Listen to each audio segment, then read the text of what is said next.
ये तो बात सत्य है कि मनवादी लोग कभी भी हम लोगों का खुल के मुकाबला नहीं कर सकते और ना ही सामने से हमारा सामना कर सकते हैं। इसलिए अक्सर मनवादी लोग हमारे ही बीच के कुछ दलालों को चंद पैसों में खरीद कर और उनसे हमारे महापुरुषों को उल्टा सीधा बुलवाते हैं, उनसे गालियां दिलवाते हैं और अपने ही समाज को भ्रमित करवाते हैं।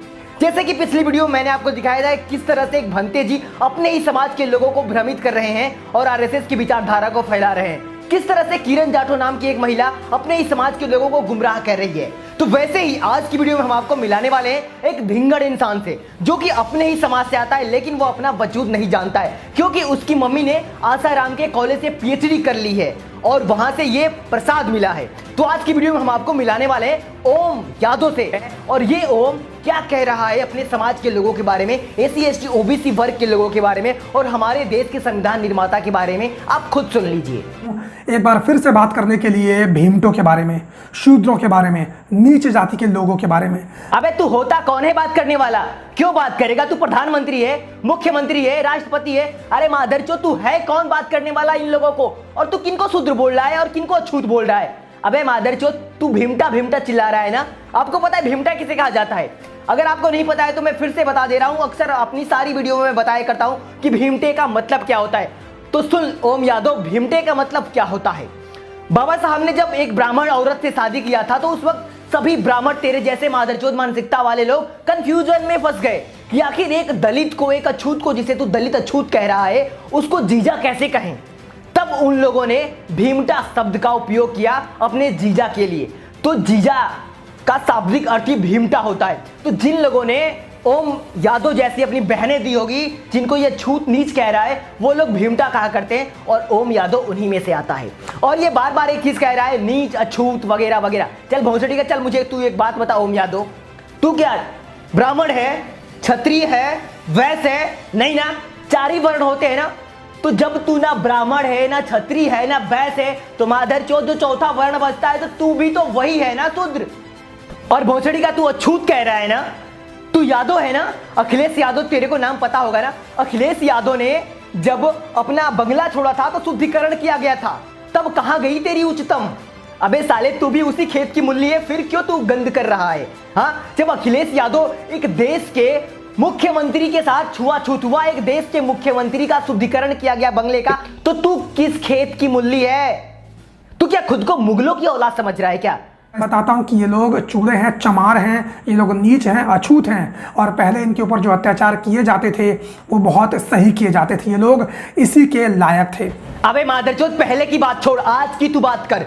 तू कह रहा है कि ये लोग नीच हैं, अछूत हैं और इन लोगों पर जो पहले अत्याचार किए जाते थे वो बिल्कुल सही है। इन लोगों में बहनचोद तू भी आता है, इस बात को तू ना भूल। और तू कह रहा है ना कि ये लोग नीच हैं, अछूत है। हाँ, अरे भोसड़ी का, हमारे देश में संविधान चलता है और संविधान में जाति सूचक शब्द का प्रयोग करना कानूनन अपराध है। तेरे पर एफआईआर हो सकता है। तू कल की बात ना कर, तू आज की बात कर। और आज की डेट में तू असंवैधानिक शब्दों का यूज कर रहा है अपनी वीडियो में, जिस वजह से तेरे पर एफआईआर हो सकता है। और रही कल की बात, तो कल की बात छोड़, तू आज की बात कर। आज की कह रहा है कि इन लोगों पर जो अत्याचार होता था वो सही था। अरे मादरचोद, तू आज ये चीजें सोच कर सिर्फ देख ले, तेरी मां चोद कर तेरा भाई ना पैदा कर दी ये लोग, तब कहना। तो यही हाल इन भीमटों का है।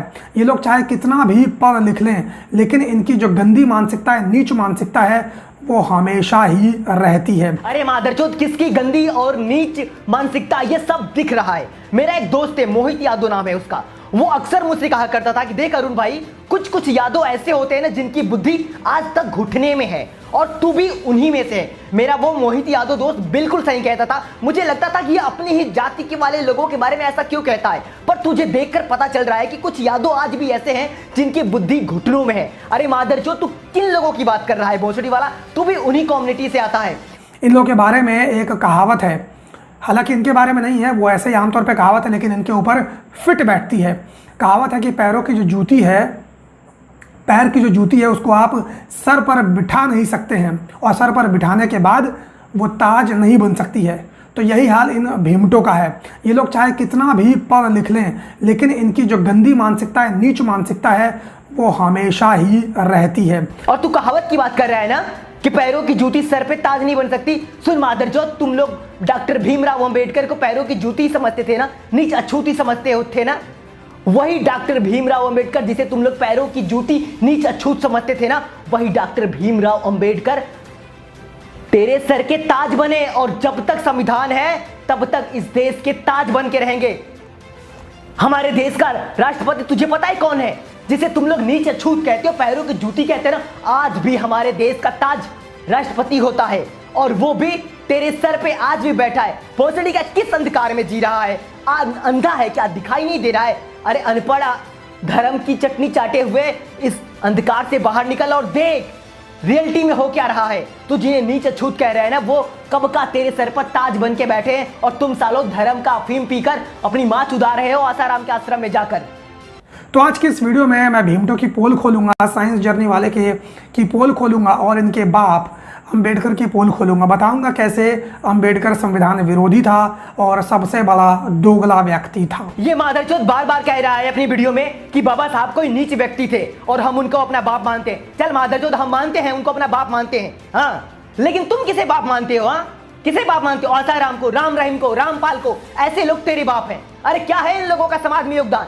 चल हम मानते हैं उनको बाप, क्योंकि उन्होंने हमें जीवन दिया। बेशक हमारे बाप ने हमें इस दुनिया में लाया, लेकिन इस दुनिया में जीने लायक बाबा साहब ने बनाया, इसलिए हम उन्हें अपने बाप से भी बढ़ के दर्जा देते हैं। पर तुम लोग मादरचोद आसाराम को, राम रहीम को, रामपाल को, ऐसे लोगों को अपना बाप मानते हो। और मादरचोद जिसे तू नीच कह रहा है ना, उसे सिंबल ऑफ नॉलेज की उपाधि दी गई है, भारत रत्न से नवाजा गया है उनको।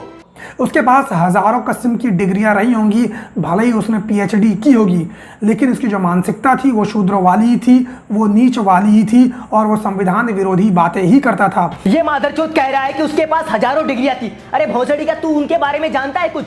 पढ़ा है उनके बारे में? अरे मादरचोद, जब उनके बारे में जानता नहीं, पढ़ा नहीं, कह रहे हजारों डिग्रियां थी। अबे हजारों डिग्रियां नहीं थी उनके पास। जब तुझे पता ही नहीं कि उनके पास कितनी डिग्रियां थी, तो उनकी क्या बात कर रहा है? और एक बात तू बार बार कह रहा है कि वो संविधान विरोधी थे। अरे मादरचोद, जिसने संविधान बनाया वो संविधान विरोधी कैसे हो सकता है? हालांकि इसके लोग बताते हैं कि उसने संविधान की रचना की है, हालांकि मैं ऐसा नहीं मानता हूं, क्योंकि उसने अकेले संविधान की रचना नहीं की है। ये मादरचोद कह रहा है कि इसके लोग बताते हैं कि उन्होंने संविधान की रचना की है। अरे भोसड़ी का, तू जापान में रहता है, फ्रांस में रहता है, अनपढ़ है, स्कूल में नहीं गया है क्या? तुझे पता नहीं है कि संविधान निर्माता कौन है? तुझे पढ़ाया नहीं गया ये चीजें? नहीं पढ़ाया गया तो जाके कक्षा 6 का इतिहास पढ़ ले, तुझे पता चल जाएगा कि हमारे देश का संविधान निर्माता कौन है और उन्हें क्यों संविधान निर्माता कहा जाता है। ऐसा कोई लोग नहीं बताता है, बल्कि हमारे देश के लोग मानते हैं ऐसा। इसका सबूत है, संविधान सभा में 7 लोग थे। उन 7 लोगों में से एक लोग थे टीटी कृष्णामाचार्य, जिन्होंने संविधान सभा के खंड 7 के पृष्ठ संख्या 231 में इस बात को बताया है पूरी विस्तार तरीके से कि क्यों बाबा साहब को संविधान निर्माता कहा जाता है। अगर तुझे फिर भी यकीन ना हो तो संविधान सभा की बहस खंड 7 का पृष्ठ संख्या 231 जाकर पढ़ लेना कि क्यों बाबा साहब को संविधान निर्माता कहा जाता है। तो मैं बताता हूँ कि ये पढ़ा लिखा कितना बड़ा गवार था। अपने आप को बोलता था कि इसके पास हजारों किस्म की डिग्रियां हैं, ये पीएचडी है, संविधान निर्माता है, लेकिन ये कितना बड़ा दोगला था, कितना बड़ा पागल था, कितना बड़ा संविधान विरोधी था, ये मैं अभी साबित करके रख देता हूँ कि जो इनका गुरु है अंबेडकर, वो कितना बड़ा दोगला था, वो कितना बड़ा संविधान विरोधी था। और आज की डेट में अगर वो जिंदा होता तो पूरी तरह से जेल की सलाखों के पीछे होता।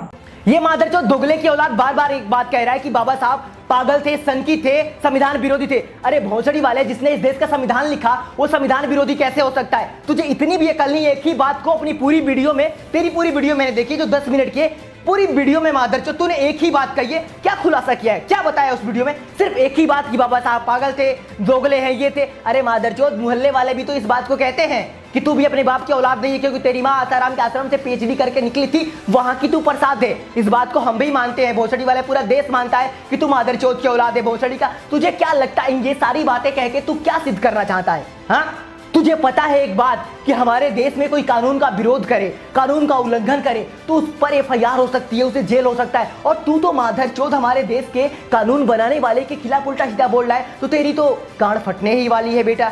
अगर आप हमारे व्यूअर हैं, अगर हमें आप थोड़ा भी चाहते हैं तो इस ओम यादव पर आप एफआईआर जरूर करें, क्योंकि कानून का उल्लंघन करने पर सजा हो सकती है तो कानून बनाने वाले के खिलाफ उल्टा सीधा बोलने पर भी सजा हो सकती है। अगर आप हमें थोड़ा भी चाहते और मानते हैं तो जरूर इस ओम यादव पर एफआईआर करें। ऐसे बहुत सारे मादरचोद लोग हैं, अगर इन लोगों पर एफआईआर नहीं हुआ तो तो ऐसे ही लोग कुत्ते की तरह भौंकते रहेंगे। तो इन कुत्तों का मुंह बंद करना बहुत ही ज़्यादा जरूरी है। और इस वीडियो में इसने बिना लॉजिक की बात किया, इसलिए मुझे इस वीडियो की रोस्टिंग में बिल्कुल ही मजा नहीं आया। तो चलते हैं, मिलेंगे अगली वीडियो में, तब तक के लिए आपसे विदा लेते हैं।